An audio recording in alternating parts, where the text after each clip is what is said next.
Welcome to நலம்தானா channel. எல்லோரும் நலம்தானா. அதனால் first time பார்க்குறீங்க அப்படின்னா சப்ஸ்கிரைப் பண்ணிக்கோங்க. பக்கத்தில் இருக்க பெல் பட்டனையும் கிளிக் பண்ணிக்கோங்க. அப்போ தான் நம்ம போடுற வீடியோஸை உடனுக்குடனே நீங்கள் பார்க்க முடியும். வாங்க நம்ம இப்போ வீடியோக்குள்ளே போகலாம்.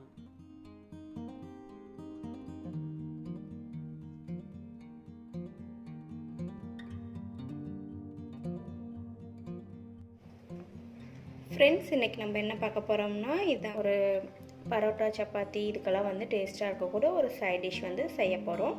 ஸோ இது வந்து இங்கே முட்டைக்கறின்னு சொல்லுவாங்க. இது ரெஸ்டாரண்ட் ஸ்டைலில் நம்ம பண்ண போகிறோம். அதுக்கு வந்து நான் இப்போ 3 முட்டை எடுத்துட்டேன். அதை வந்து என்ன பண்ண போகிறோன்னு பார்த்திங்கன்னா, இப்படி ஒரு கட், இப்படி ஒரு கட், இந்த மாதிரி ஒரு கட் பண்ணிக்கோங்க. 3 பக்கமும் இந்த மாதிரி கட் பண்ணியிருக்கேன்.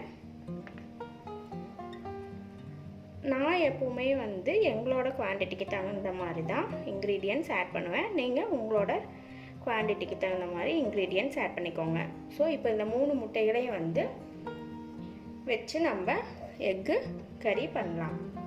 கடாயில் நான் வந்து தேங்காய் எண்ணெய் தான் ஆட் பண்ணிக்கிறேன். எண்ணெய் வந்து காயட்டும். இப்போ எண்ணெய் காஞ்சிடுச்சு. ஃபஸ்ட்டு நான் வந்து மிளகாய்த்தூள், காஷ்மீரி மிளகாய்த்தூள் ஆட் பண்ணிக்கிறேன். 1 டீஸ்பூன் ஆட் பண்ணிக்கிறேன்.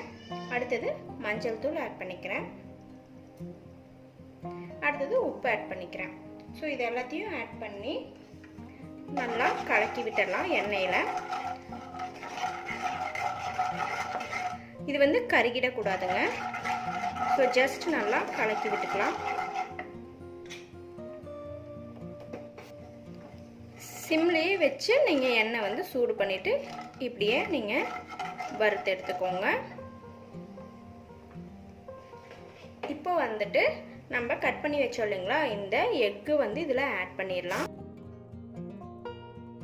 இதை வந்து நல்லா ஃப்ரை பண்ணி எடுத்துக்கலாம் இந்த ஆயிலில்.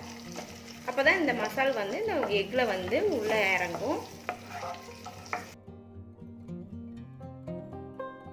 ஒரு நிமிஷம் வந்து இது நல்லா வெந்துட்டும். நல்லா ஃப்ரை ஆயிடுச்சு. இதை வந்து இப்போ நம்ம வேறு பிளேட்டுக்கு ட்ரான்ஸ்ஃபர் பண்ணிடலாம். ஸோ முட்டை வந்து இப்படி ஃப்ரை ஆகும்போது நல்ல டேஸ்ட்டாக இருக்கும்.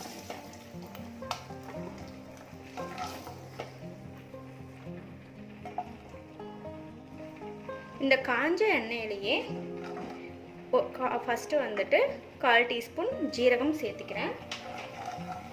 அடுத்தது ஏலக்காய், 2 கிராம்பு, 1 பட்டை சின்ன பீஸ் வந்து இதில் ஆட் பண்ணிக்கிறேன். இதெல்லாம் வந்து நல்லா பொரியட்டும்.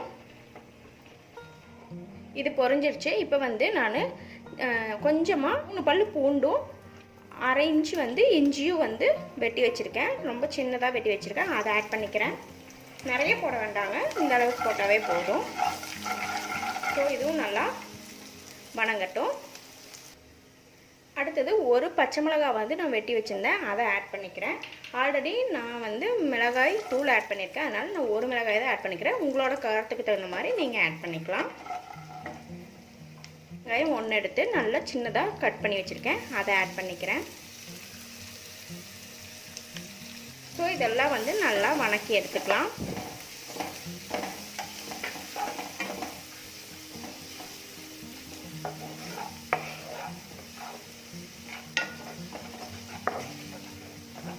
மீடியம் ஃப்ளேமில் வச்சு நல்லா வணக்கிடலாம்.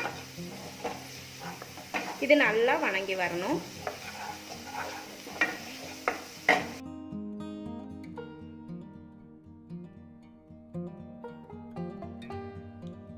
நல்லா வணங்கிடுச்சு.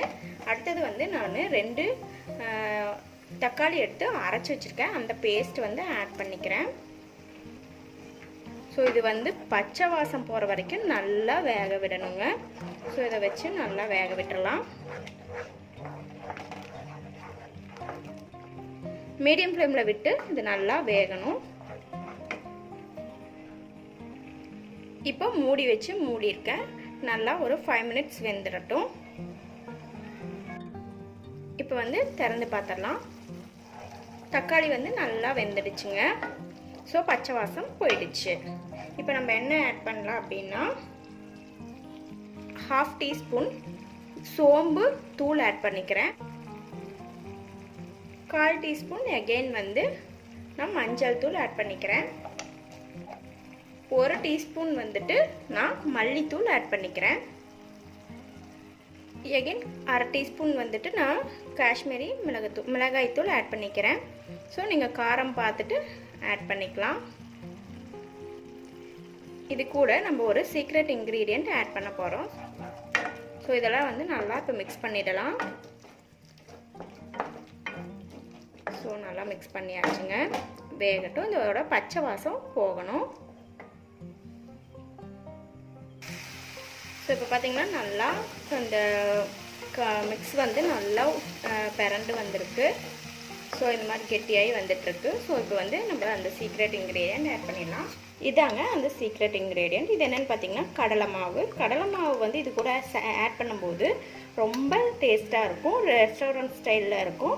ஸோ இது வந்து நான் கடலை மாவு வந்து 1/2 ஸ்பூன் எடுத்து நான் வந்து தண்ணியில் கட்டி இல்லாமல் கரைச்சி வச்சுருக்கேன். ஸோ இதை வந்து இப்போது அந்த மிக்ஸில் ஆட் பண்ணிடலாம். ஸோ இது மாதிரி கெட்டியாக இருக்கும், ஆட் பண்ணும்போது செம டேஸ்ட்டாக இருக்கும். ஸோ இப்போ வந்து நான் கடலை மாவு ஆட் பண்ணிக்கிட்டேன். கடலை மாவு ஆட் பண்ணிவிட்டு பச்சை வாசம் போகிற வரைக்கும் நல்லா வேக விட்டுருங்க. நல்லா இது வந்து வேகணும். கடலை மாவோட அந்த பச்சை வாசம் இருக்கக்கூடாதுங்க.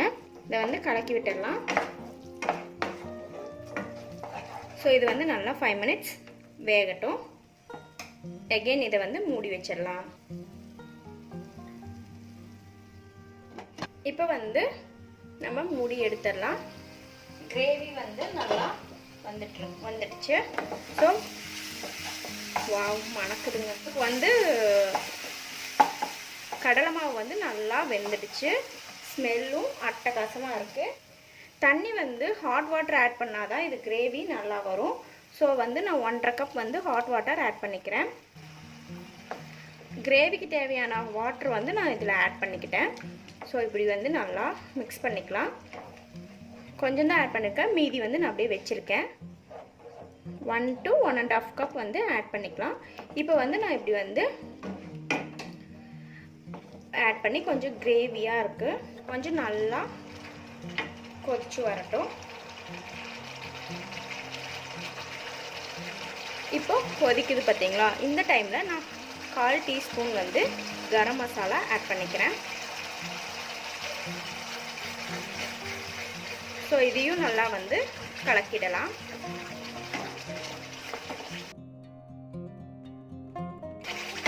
ஸோ நல்லா கொதிக்குது. இப்போ வந்து நான் என்ன ஆட் பண்ண போகிறேன்னா கஸ்தூரி மேத்தி நான் எடுத்து வச்சுருக்கேன். இதை வந்து நான் கையில் தேய்ச்சி இதில் ஆட் பண்ண போகிறேன்.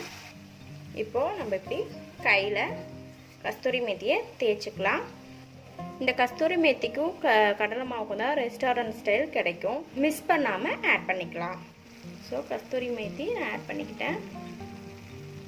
இன்னும் கொஞ்சம் உங்களுக்கு தண்ணியாட்ட வேணும்னா அகெயின் அந்த ஹாட் வாட்டரை ஆட் பண்ணிக்கலாம். ஹாட் வாட்டர் வந்து எந்த இதுக்கு மட்டும் இல்லைங்க, எந்த கிரேவி என்ன குழம்பு ஏதாவது நமக்கு வந்து இதானாலும் உடனே பச்சை தண்ணி எடுத்து ஊற்றாமல் ஹாட் வாட்டர் வச்சு ஆட் பண்ணும்போது அந்த சுவை வந்து குறையாமல் அப்படியே கிடைக்கும். பச்சை தண்ணியை ஆட் பண்ணிட்டோம் அப்படின்னா வந்து ஒரு மாதிரி சல்லுன்னு போயிடும். ஸோ இப்போ வந்துட்டு நம்ம சிம்மில் வச்சுக்கலாம். சிம்மில் வச்சுட்டு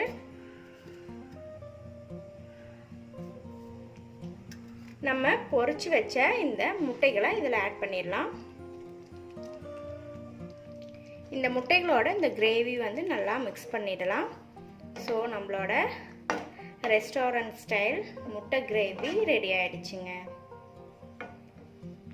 ஸோ இந்த முட்டை மிக்ஸ் ஆகிடுச்சு. கடைசியாக வந்துட்டு கார்னிஷிங்காக நான் கொத்தமல்லி இலைகள் தூவிக்கிறேன்.